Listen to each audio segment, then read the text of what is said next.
Hi everyone, welcome to Imaging Study. It's been a long since I have posted my last video in this YouTube channel, and I am very irregular with this channel right now because of my study works, which will end hopefully in next February.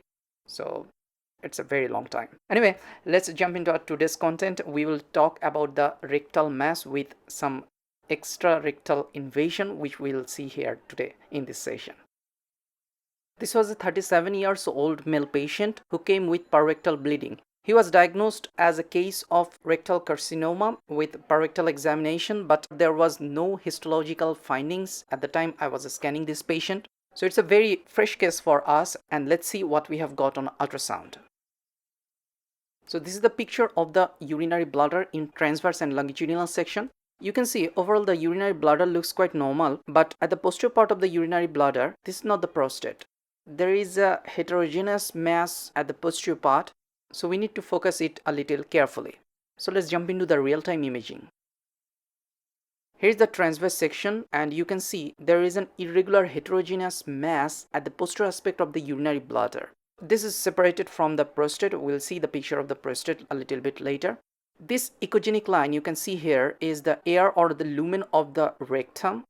This lesion is predominantly originating from the right lateral aspect of the rectal wall and invading into the lumen, causing displacement of the lumen to the left lateral side. So this is the rectal mass, and if you check carefully, you can see some irregularity at this area. If you check the surrounding region, this echogenic area is the surrounding fat plane. On the right lateral side, you can see some irregularity at the wall of the rectum where the mass extends up to the fat plane, invading the serosal layer and surrounding fat tissue. So this is the area of invasion to the adjacent fat plane. Let's jump into the longitudinal section.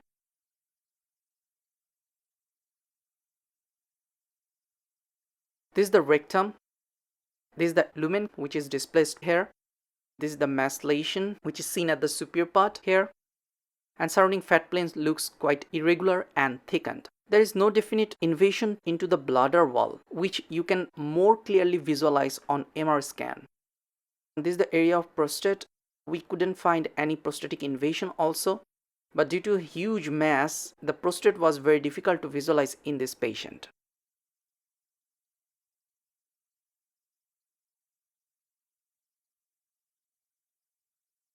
Here's the picture. You can see the very big mass in the rectum, which is causing displacement of the lumen towards left on transverse section. Here's the irregularity. There is no definite serosal layer here, which appears as echogenic at this part, and this mass is invading into the surrounding tissue at this point. Here's another picture. You can see the mass here, which is heterogeneously hypoechoic, and this echogenic line is the lumen containing some air.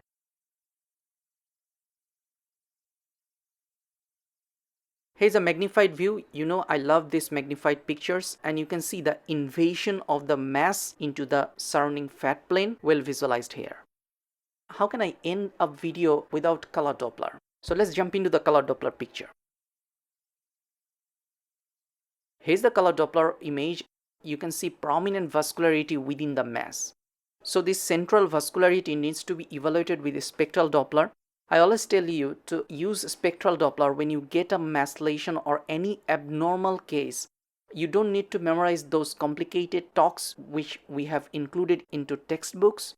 You just see mass lesions, you put the color Doppler, you put the spectral Doppler, and you can easily understand what is the flow pattern in specific mass lesions. So you need to practice this a lot, and obviously you can write your own book in your mind. You can also see some vascular signals when we are touching the invasion part. So here's the color Doppler picture. You can see some prominent central and also peripheral vascularity, which is the feature of malignant lesion, and also an aberrant vessel at the invasion site. Here's another picture. This is the longitudinal image, and you can see the lumen containing air is displaced in grayscale and color Doppler image. And you can see some very prominent vascularity here.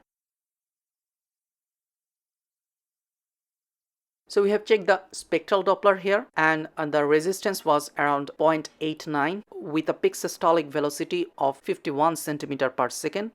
The sample was taken from the most central prominent vessel of the mass lesion. Now this is the picture of the prostate, which was not well demarcated, you can say. So MRI correlation was suggested to check any invasion into the prostatic parenchyma. But with ultrasound, there was no invasion. When you are doing the MRI, you try to see some adjacent lymph nodes. Now this patient had no features of distant metastasis. The liver was normal. There was no para-aortic or any other site lymphadenopathy. But when we do the MRI, we try to see perirectal region to exclude any local lymph node metastasis. And we can easily trace that area with ultrasound because this area contains soft tissue. So let's jump into the high frequency linear transducer view. This is the lower part of the gut, and when we are checking the area adjacent to the rectum, you can see the fat plane looks quite thicker here, and you can see multiple lymph nodes. These hypoechoic areas are the lymph nodes. Some tortuous vessels are also seen here. I'm taking this picture transabdominally, putting the transducer at the pelvic region, and you can see the lymph nodes have no echogenic hilar fat here. The margins are also irregular. From this image, I can easily calculate at least 3 lymph nodes. This is the 1, this is the 2, and this is the 3rd one here. So at least 3 lymph nodes are seen here, which are having the features of metastasis.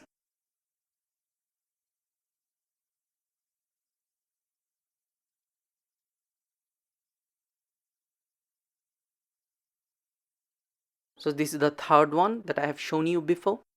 And you can see prominent vessels here also. The surrounding fat plane is also thickened, which also suggests the invasion into the mesorectal fat or surrounding fatty tissue.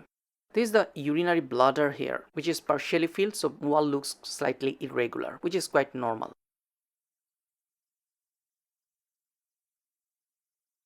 Here's the picture. You can see the urinary bladder, and posterior to it, this is the rectal mass, and surrounding fat looks quite thicker with prominent vessels.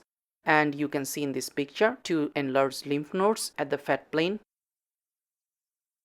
This is a glimpse of the 3rd one. And you can see the lymph nodes are irregular with loss of hilar echoes, and some internal vascularities are also seen, which suggests localized lymph node metastasis. If we try to write down these features, this will help our clinician make a staging of this malignancy, which you commonly do with MRI.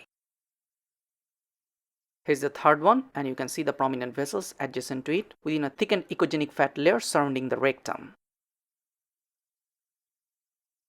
So in summary, an irregular heterogeneously hypoechoic mass is seen arising predominantly from the right lateral rectal wall, causing significant compression of the lumen with an extra-serosal extension or invasion into the adjacent fat plane at the right lateral wall.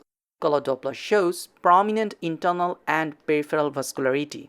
There are multiple, at least 3, irregular enlarged hypoechoic lymph nodes with loss of hilar echoes seen in the fat plane surrounding the rectum. There was no definite bladder or prostatic invasion. So these features concluded as a case of rectal malignant mass with surrounding fat plane invasion and suspected localized lymph node metastasis.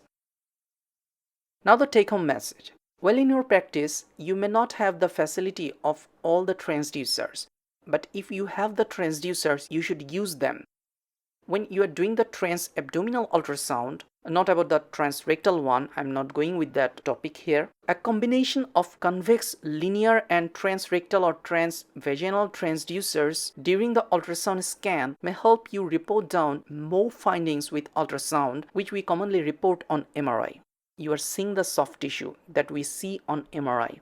Though the resolution and findings are very good on MRI, but don't underestimate ultrasound.